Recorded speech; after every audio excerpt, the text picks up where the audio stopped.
we're going to be solving linear inequalities. And sometimes a situation occurs where we have to reverse the direction of the inequality sign. So when solving for y in a linear inequality, if you multiply or divide both sides by a negative number, then the inequality sign must be reversed. Okay, so we're going to be graphing these on the calculator.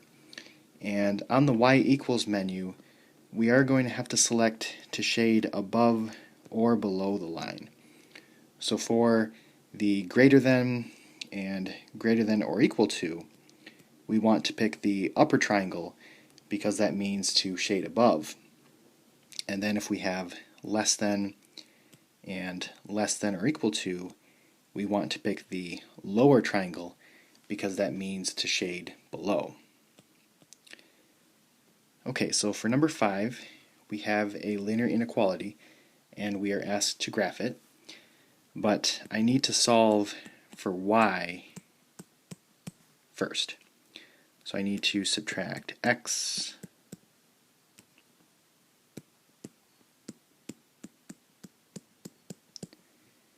and then I need to divide by 2.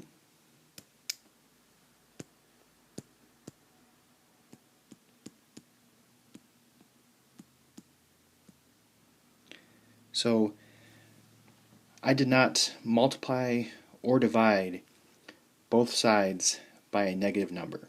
So that never happened, so we don't need to worry about reversing the inequality sign on this problem. So it stays in the same direction. So now that we've isolated for y in the linear inequality, we can type it into the calculator. So if you go to the y equals menu and type in -1/2 x plus 2, this will be our line. So we just need to worry about the shading.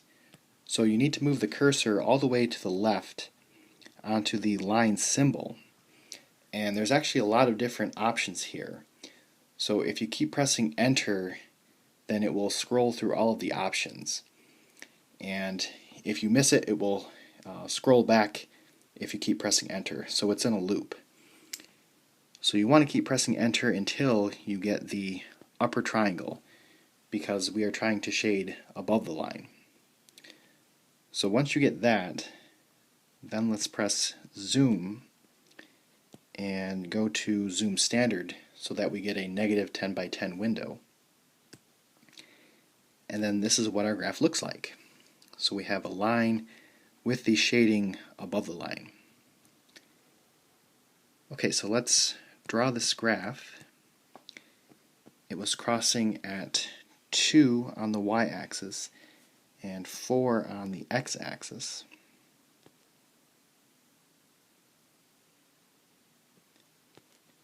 And then it was shaded above.